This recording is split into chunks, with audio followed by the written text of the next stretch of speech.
Okay. अच्छा देखो, stationary wave में हम कहते हैं कि भाई स्टेशनरी वेव, सही है। हम ये कहते हैं कि भाई इसके अंदर कि waves wave in which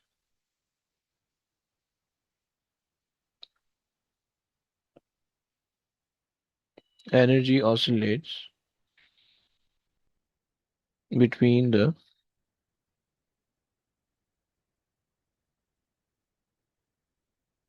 two points. Okay. ये आपके पास कहानी है, सही। सिंपल कॉन्सेप्ट है स्टेशनरी वेव का। अच्छा, अब दूसरी चीज़ है कि भाई how to set up stationary wave. तो उसके लिए जो है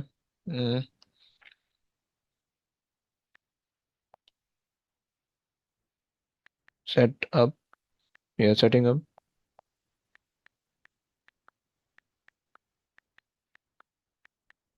stationery waves,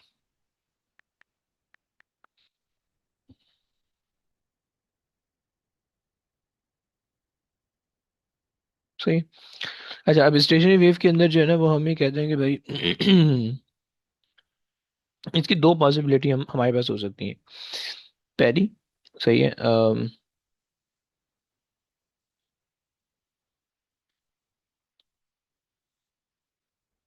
a wave incident on the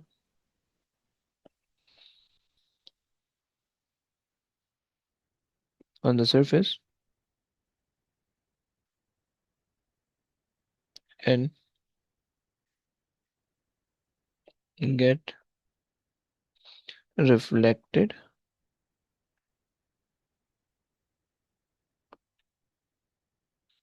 Okay, so a wave incident on the surface and get reflected. An incident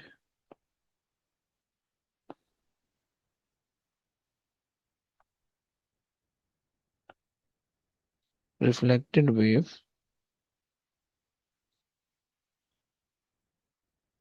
superimpose pose on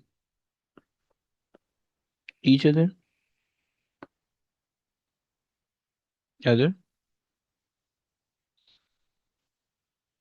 forming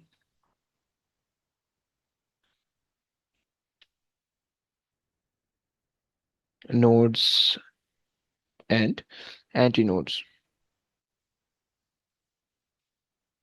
सही, ये हमारे पास हो गया एक कॉन्सेप्ट, सही है। अच्छा, दूसरा कॉन्सेप्ट हमारे पास है स्टेशनरी वेव का, कि अगर आपके पास दो वेव्स हैं, सही, और अगर आप उनसे स्टेशनरी वेव बना रहे हो, सही है। सो हम ये कहते हैं कि two waves of the same type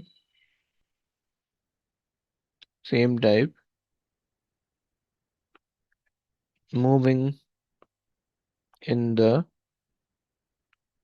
opposite direction, opposite direction, okay, and superimpose superimpose on each other with same frequency, wavelength, and amplitude,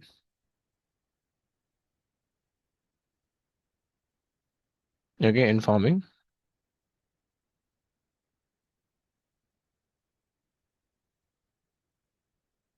the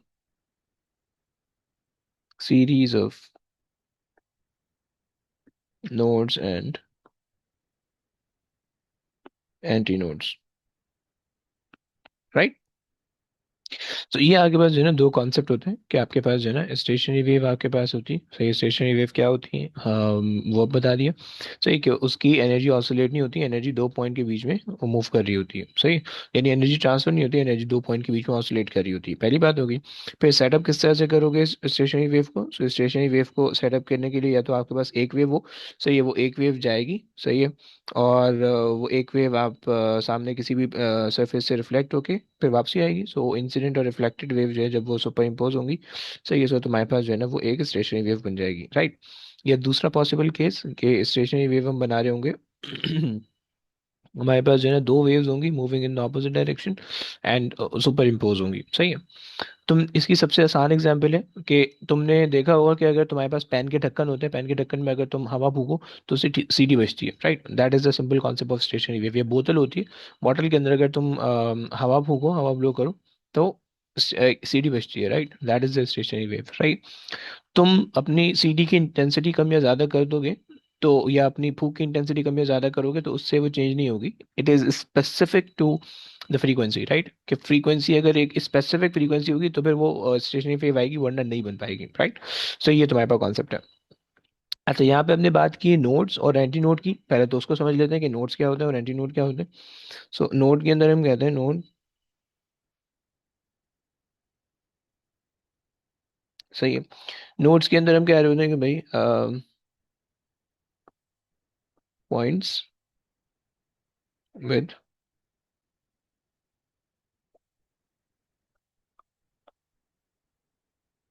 zero displacement या विद जीरो एम्पलीट्यूड,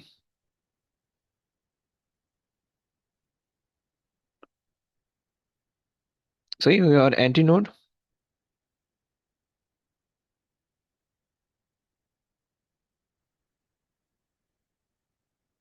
सही है। Anti node are the points with maximum amplitude, okay, maximum amplitude, right. ये तुम्हारे पास जो है ना node और anti node का कॉन्सेप्ट होता है, सही। अच्छा, अब तुम्हारे पास जो है देखो याद रखना कि एक नोड और एक एंटी नोड के बीच में क्वार्टर वेव बनती है। This is a very simple concept, मैं भी बना के दिखाऊंगा तो बेटर समझ में आ जाएगा, सही है।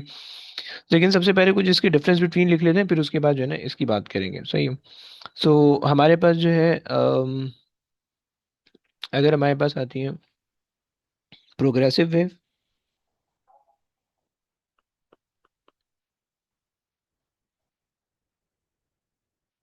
सही है, और हमारे पास आती है स्टेशनरी वेव, स्टेशनरी वेव, सही। ये हमारे पास दो टाइप की वेव है, सही। इनकी इनके अंदर जो है ना डिफरेंस बिटवीन थोड़ा सा इंपॉर्टेंट है, सही है। सो वो जरा आपको अपने ध्यान में रखना होगा,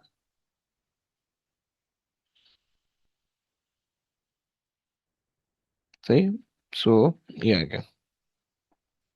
अच्छा, प्रोग्रेसिव वेव जो हमारे पास होती है, पहली चीज कि भाई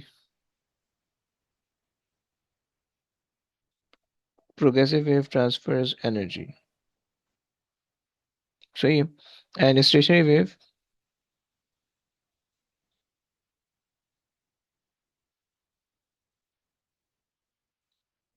energy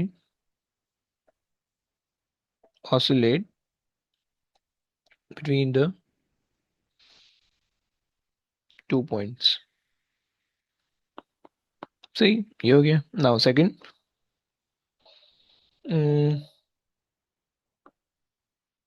constant amplitude, amplitude, right. इसके अंदर वेरिंग एम्पलीट्यूड, सही। सो जो मैक्सिमम वाला एम्पलीट्यूड होगा उसको एंटी नोड कहते हैं, और जो जीरो एम्पलीट्यूड होता है उसको हम नोड कहते हैं, सही। थर्ड, कि तुम्हारे पास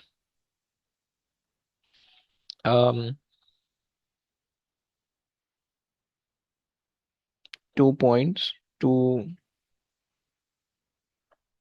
points will have will have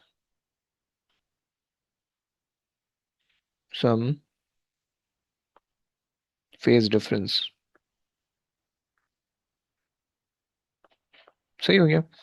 इसके अंदर ना तीन कंडीशन है। सही है। सो पहली कंडीशन ये है कि to points, two points in a loop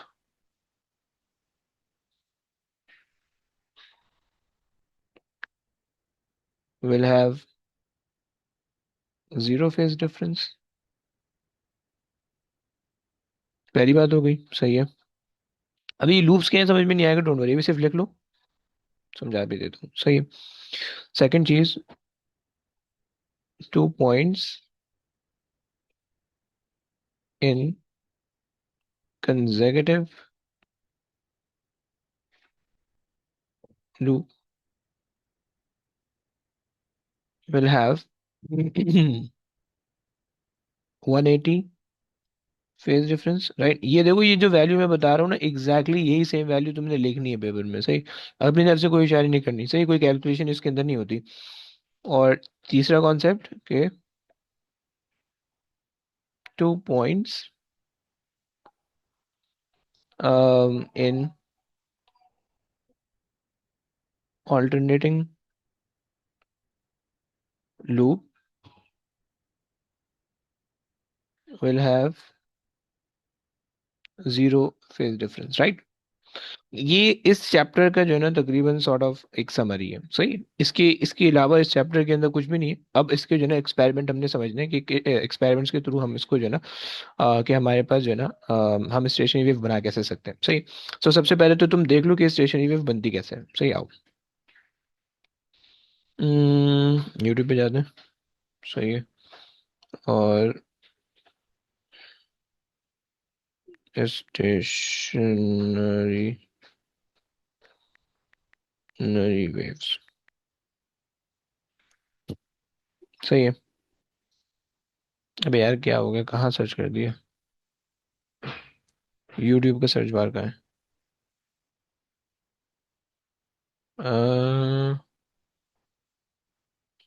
ये स्टेशनरी।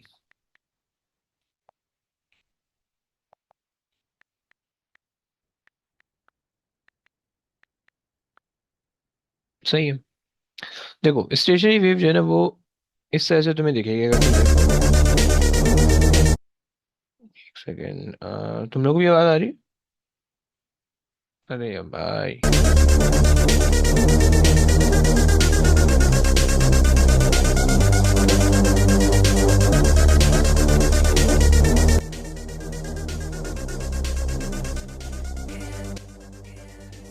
सही है। ये तुम्हारे पास जो है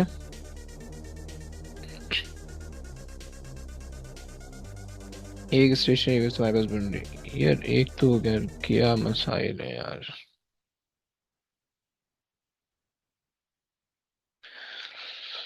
सही है। अच्छा जी, ये देख सकते हो। What is सही this? है। This is a standing ये wave. तुम्हारे पास When स्टेशनरी two वेव है। waves of equal सही। frequency and amplitude travel in opposite ये directions लूप्स and तुम्हारे पास overlap, बन रहे हैं। they सही है। create a stationary wave due to superposition. अब Here, इनकी this length, phenomenon is demonstrated by एक देखो, एक vibrating two ही स्ट्रिंग strings. एक ही है। सही है। स्ट्रिंग एक ही है, लेकिन वो इतनी तेजी से गोल गोल घूम रही है कि तुम्हें पता नहीं चल रहा है, राइट। और वो तुम्हें लूप्स की फॉर्म में दिख रही है स्ट्रिंग In एक ही। sync. सही है। What is this? तो This is a ये तुम्हारे standing पास जो है ना wave. When इस तरह two से waves of स्टेशनरी वेव बन रही होती है। सही है। और तुम्हें अगर मैं और दिखा पाऊँ। सही है। ये देख लो। अब देखो वेव एक ही है, लेकिन ये इतनी तेजी से घूम रही है कि तुम्हें लूप्स की फॉर्म में दिख रही है, right. This is a stationary wave. अभी जो एक लूप है ना, तो मैंने कहा था कि एक लूप के अंदर तुम्हारे पास जो वेव होंगी वो तुम्हारे पास फेज डिफरेंस जीरो का आएगा। सही। ये पूरा एक स्टेशनरी वेव है। सही, ये घूमी। सही है। दो लूप बन गया, तीन लूप बन सकते हैं, ये तुम्हारे ऊपर है। तुम जैसे स्पीड चेंज करोगे वैसे वैसे चेंज होगी। सही है। हम जनरली साउंड से रिलेट करते हैं इसको। हमारे केस में थोड़ी सी डिफरेंट होने वाली है। यानी ये तो वेव ऑन अ स्ट्रिंग है, राइट। हमारे सिलेबस में वेव ऑन अ स्ट्रिंग नहीं हम पढ़ते हैं। सही है। यानी stationary wave on a string हम जनरली उसकी बात नहीं करते, बहुत कम बात करते हैं। वेव साउंड वेव के ऊपर हम बात करते हैं। सही। आ जाओ, कभी कभार इसकी भी बात कर लेते हैं। सही। कैलकुलेशन से रिलेटेड हम जो है ना साउंड की बात कर रहे थे। सही है। बेसिकली हमारे पास जो जनरली पेपर के अंदर जो एक्सपेरिमेंट आती है ना, जो एप्लीकेशन आती है। सही है। अच्छा, बल्कि चलो, पहले तो अगर तुम इसका कॉन्सेप्ट समझो। सो कॉन्सेप्ट ये है कि भाई हमारे पास जो है ना एक वेव थी, सही है। और जब हमने इस वेव को यहाँ से ये दो फिक्स पॉइंट है, राइट, ये दो फिक्स पॉइंट है हमारे पास, सही है। So these are basically the fix points, सही है। और हमने जो है यहाँ से हमने वेव को ऑसिलेट कर दिया, सही है। जब आप वेव को ऑसिलेट करोगे, सो ये जो है आपके पास ऊपर नीचे गोल गोल होती रहेंगी, सही है। ये ले जाओ यहाँ पे, सही है। सो जैसे कि तुम्हारे पास सबसे आसान एग्जांपल इसकी रबर बैंड की, रबर बैंड को तुम दो एंड से वो करो, क्लोज करो, और फिर जो है ना तुम इसको स्टेशनरी वेव बनाओ। सो इस तरह से जो है ना तुम्हारे पास स्टेशनरी वेव दिख रही होंगी, राइट, यूं, सही, लाइक दिस। थोड़ा सा ऊपर कर देते हैं, हाँ, एक दो तीन, सही है, एक दो तीन, हाँ, सही। ये तुम्हारे पास स्टेशनरी वेव की एक पॉसिबिलिटी है, राइट। अब इसके अंदर मैं क्या कह रहा था कि भाई अगर आपके पास जो है, अच्छा इसी तरह से आप जो है ना दो तीन लूप्स बना लो समझने के लिए, सही। एक लूप ये हो गया, सही, एक यहाँ पे बना लो, यहाँ के बाद दो लूप हो गए, सही है। सो अब ये आपके पास जो है ना स्टेशनरी वेव बन रही है, राइट।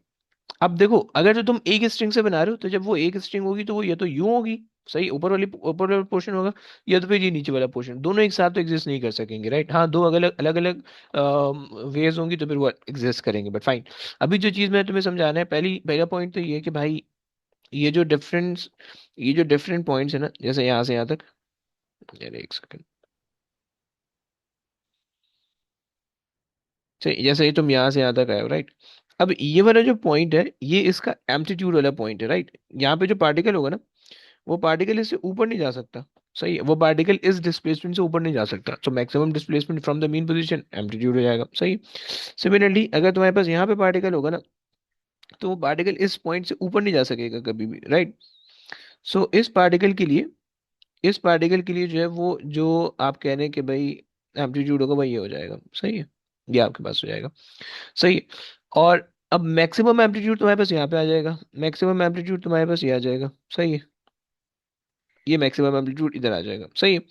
अब ये वाला पार्टिकल इससे ऊपर नहीं जा सकता, ये सबसे ऊपर वाली पोजीशन है, राइट। ये यहाँ से यहाँ तक आपके पास आ जाएगा, क्लियर हो गया, सही है। सो ये वेरिंग एम्पलीट्यूड आपके पास आ रहे हैं, सही। तो तुम इसको कहीं पे भी बना सकते हो, तुम्हारे पास वेरिंग एम्पलीट्यूड आ जाएंगे, सही। लेकिन जो कॉन्सेप्ट है समझने का, एक तो ये बात हो गई, सही है, कि हमारे पास कांस्टेंट एम्पलीट्यूड है, ये वाली जो रट्टे वाली चीज है, पहला वाला पॉइंट। सेकंड, तुम्हारे पास कांस्टेंट एम्पलीट्यूड, वेरिंग एम्पलीट्यूड। तो कांस्टेंट एम्पलीट्यूड तो हम वहाँ देख चुके हैं स्टेशनरी वेव के अंदर, प्रोग्रेसिव वेव के अंदर।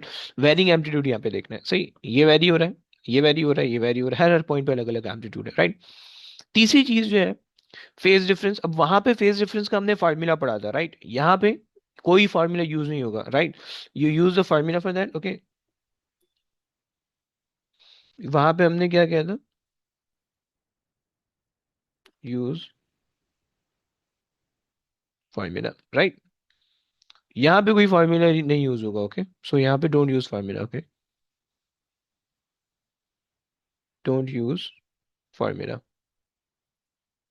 सिर्फ वैल्यू तुम्हें लिखनी होगी यहाँ पे, राइट। खैर, सो ये तुम्हारे पास आ गया। अच्छा, अब अगर तुम्हें इन दो पॉइंट को पकड़ूं तो इनके बीच में जीरो फेज डिफरेंस होगा, राइट। अगर मैं इन दोनों पॉइंट को पकड़ूं, इनके बीच में भी जीरो फेज डिफरेंस होगा। सिमिलरली अगर मैं और कोई दो पॉइंट पकड़ लूं, लेट से ये एक पॉइंट यहाँ पे ले लेता हूँ, सही, इधर ले लेता हूँ, सही है। एक पॉइंट यहाँ पे ले लेता हूँ, सही है। एक पॉइंट मैं यहाँ ले लेता हूँ, सही है। एक पॉइंट मैं इधर ले लेता हूँ, सही है। सो इन तमाम पॉइंट्स पे जो है ना, जो लूप, एक ही लूप के अंदर जितने भी पॉइंट्स आएंगे उन सब में जीरो फेज डिफरेंस होगा, राइट। और अगर मैं इन दो पॉइंट को पकड़ लूँ, सही है, या इन दो पॉइंट्स को पकड़ लूँ, या इन दो पॉइंट को पकड़ लूँ, तो इनमें 180 का फेज डिफरेंस होगा। इसके अलावा कोई वैल्यू आप नहीं लिख सकते हो, सही है। देखो याद रखना कि इसमें एक नंबर का क्वेश्चन आएगा, और देखो एक नंबर में फजूल की चवल मार के नहीं आ जाना, सही। आराम से ये जो है ना एक नंबर के अंदर ये जो जीरो आंसर हुआ करेगा या 180 का आंसर हुआ करेगा, सही है। तो इसके अलावा कुछ मत लिखना, वरना जो है ना ये हमेशा गलत होगा, ओके। ये तुम्हारे पास जो है ना अंडरस्टैंडिंग है स्टेशनरी वेव की, राइट। कि अंडर स्टेशनरी वेव तुम्हें दिखेगी कैसे, सही हो गया। अच्छा जनाब, अरे यार, इसको ले आते हैं। सही भाई, यहाँ तक किसी को कोई मसला, जरा हाँ ना बोलो प्लीज, यहाँ तक समझ में आता है, लूप्स की कहानी समझ में आ यस रही है। सर। परफेक्ट। यस। अब देखो तुम्हारे पास इसको सॉल्व करने का आसान तरीका होता है, सही है। तो उसको भी जरा समझ लेते हैं। बेसिकली ये एक्सपेरिमेंट के अंदर रिलेट होके आ रहा होता है, सही है। अच्छा, यहाँ पे अगर तुम देखो, सो तुम्हारे पास जो है, अगर मैं यहाँ पे नोड और एंटी नोड भी मेंशन कर दूं, so this is node, okay, this is node, this is node, and this is node, right. ये तीन तुम्हारे पास नोड हो गए, सही है। This is anti node and this is anti node, right. क्या ये बात तुम्हें समझ में आ रही है? किसी को कोई प्रॉब्लम? ये मतलब ये पूरा एंटी नोड कहलाएगा, एक ही, दो नहीं होंगे, ये भी पूरा एक एंटी नोड होगा, राइट, दो नहीं होंगे, सही है। अच्छा, तुम मुझे बता सकते हो दो नोड के बीच में कितनी वेवलेंथ बन रही है? हाँ जी, दो नोड के बीच में कितनी वेवलेंथ बन रही है?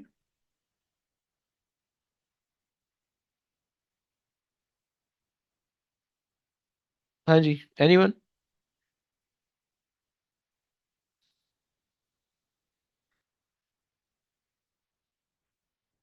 सर एक वेव पूरी कंप्लीट हो रही है ना तीनों नोट्स में मिला करके। ओके, और दो पे आधी, राइट। यस। सही है, so between two nodes the distance equal to half the wavelength, right. या बिटवीन टू नोड्स या बिटवीन टू एंटी नोड्स, दोनों कह सकते हो, बिटवीन टू नोड्स और two anti nodes, anti node, okay, the distance equivalent to equivalent to half the wavelength, okay,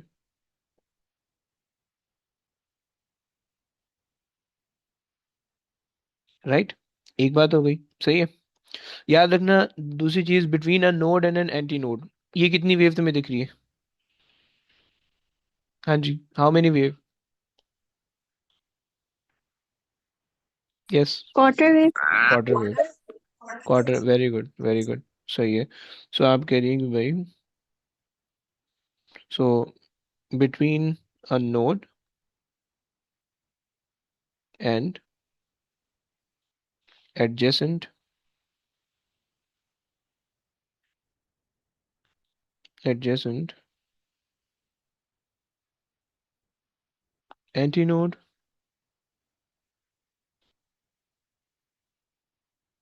there will be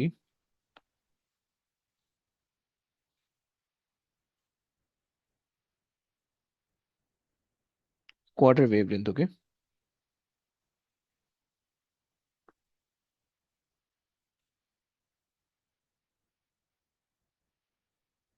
wavelength, right।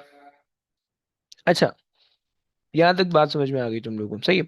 अब इसके जो experiment होते हैं, ये हमारे पास होते हैं तीन टाइप के एक्सपेरिमेंट, सही है।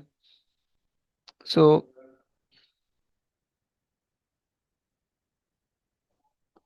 Experiment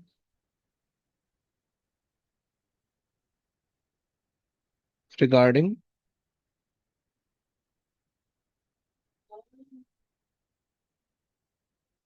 stationery wave, okay,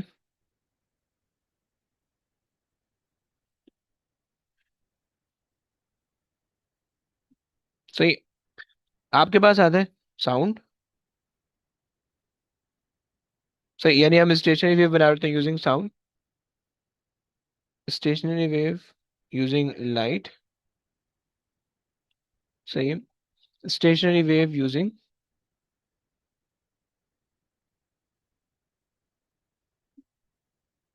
wave on string, सही है। अच्छा जी, एक काम करो, इसको जो है ना एंड पे ले जाओ, इसको यहाँ पे ले आओ। तुमने अपने पास जैसे भी लिखे तुम अपने पास लिख लेते हो, मैं सिर्फ चेंज कर रहा हूँ, सही है। देखो, स्टेशनरी वेव यूजिंग लाइट होगी, सिंपल कैलकुलेशन होगी, सिंपल कैलकुलेशन, सही है। इसके अंदर तुम्हारे पास सिंपल कैलकुलेशन है,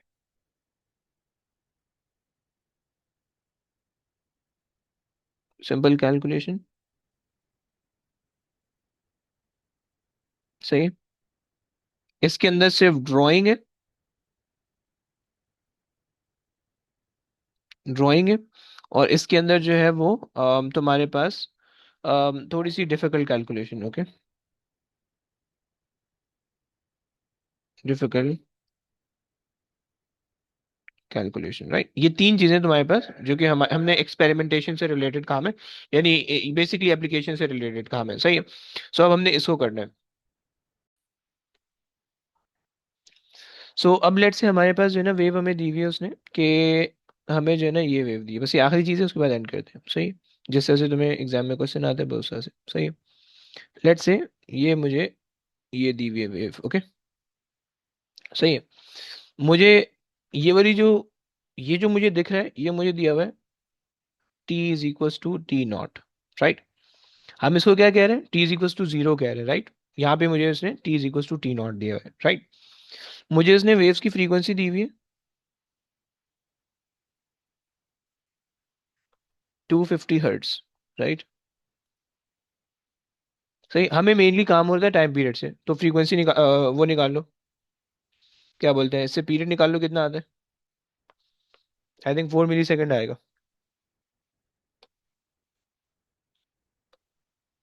Yes, 4 into 10 to the power minus 3.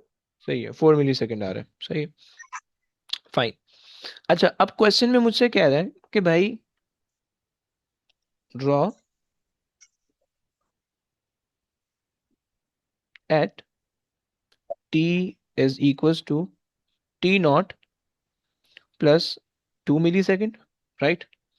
सही है, T naught, t is equal to T not plus 6 millisecond, सही है। t is equal to T not plus 0.5 millisecond पे बना दो, सही है। इसको ऊपर ले जाते हैं, सही, यहाँ पे ले आओ।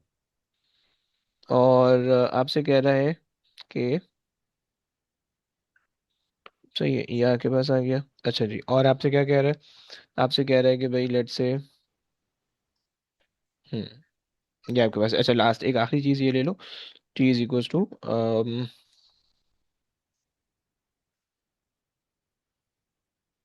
सही है 3.5, T not plus 3.5 millisecond. ये तीन चार तुमने बनानी, फिर उसके बाद एंड कर देंगे, सही। अच्छा जी, पहला वाला सबसे आसान है, राइट। तुम्हें इतना तो पता चल गया कि भाई पीरियड इसका आ रहा है 4 मिली सेकेंड, ऐसा ही, 4 मिली सेकेंड, राइट। पहला वाला सबसे आसान है, क्या बनेगा? शेप बता सकते हो भाई?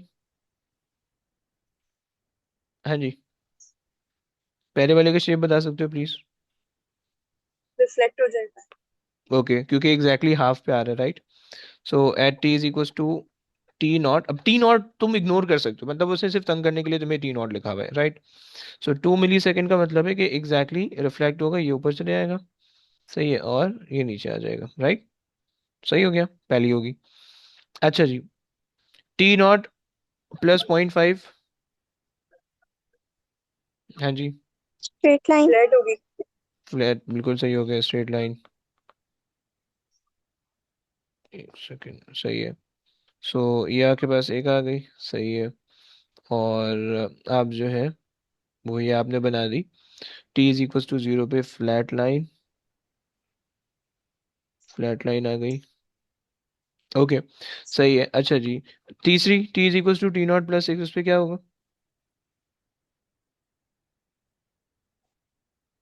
2 की तरह बनेगी. सही है, क्योंकि टी अगर हम इसको अलग अलग करके लिखें, 4 प्लस 2, राइट, तो 4 पे तो कोई मसला ही नहीं है, सही है, मतलब 4 तो वैसे ही वापसी आपको इस तरह से दिखेगी, और +2 बेसिकली जो है ना वो आपका एक फैक्टर होगा कि जिसकी वजह से वेव अलग दिख रही होगी, राइट। क्लियर हो गया? सो ये हमारे पास इसी तरह से बन रही होगी, clear. So t is equal to T not plus 6 millisecond पे इस तरह से बनेगी, राइट। टू इन दोनों में बस फर्क क्या होगा कि इसमें एक ऑसिलेशन कम हुई है और इसमें एक ऑसिलेशन पूरी होने के बाद आपको दिख रही है, राइट। सेंस बन रहा है? अच्छा जी, लास्ट टी नॉट प्लस 0.5, इस पे क्या करोगे? 3.5 वाली पे, 3.5 वाली पे Flat होगी शायद. Straight line. स्ट्रेट लाइन है, पक्की Yes. बात है? सो 0.5, अच्छा यार ऐसी तो नहीं बननी चाहिए। 4 है ना, नहीं ना, 4 पे कैसे फ्लैट लाइन हो सकती है?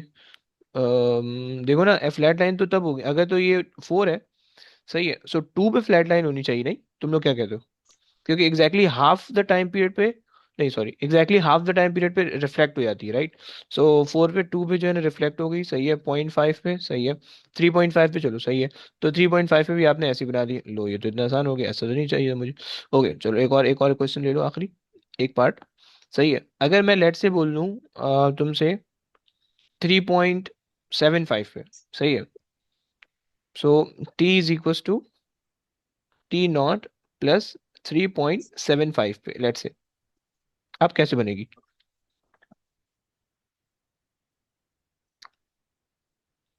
हाँ जी।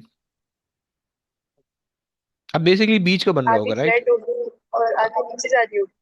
आधी फ्लैट नहीं होगी, मतलब ये आपके पास जो है ना वापसी ऊपर आ रही होगी, सही है।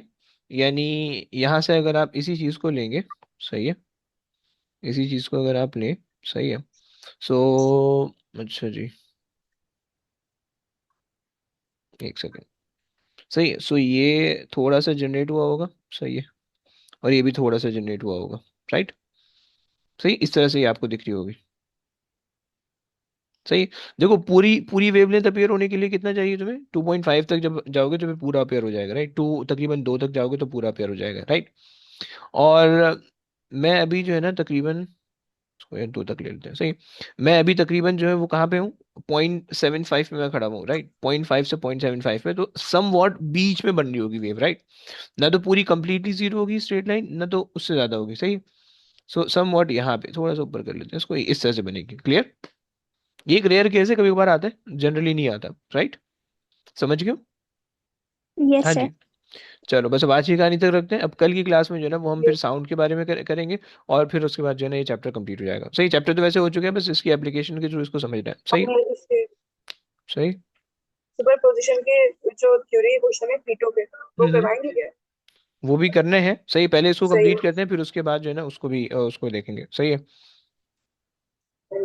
नहीं चलो, ओके गाइस, टेक केयर बच्चों, अल्लाह हाफिज। अल्लाह हाफिज। अल्लाह हाफिज।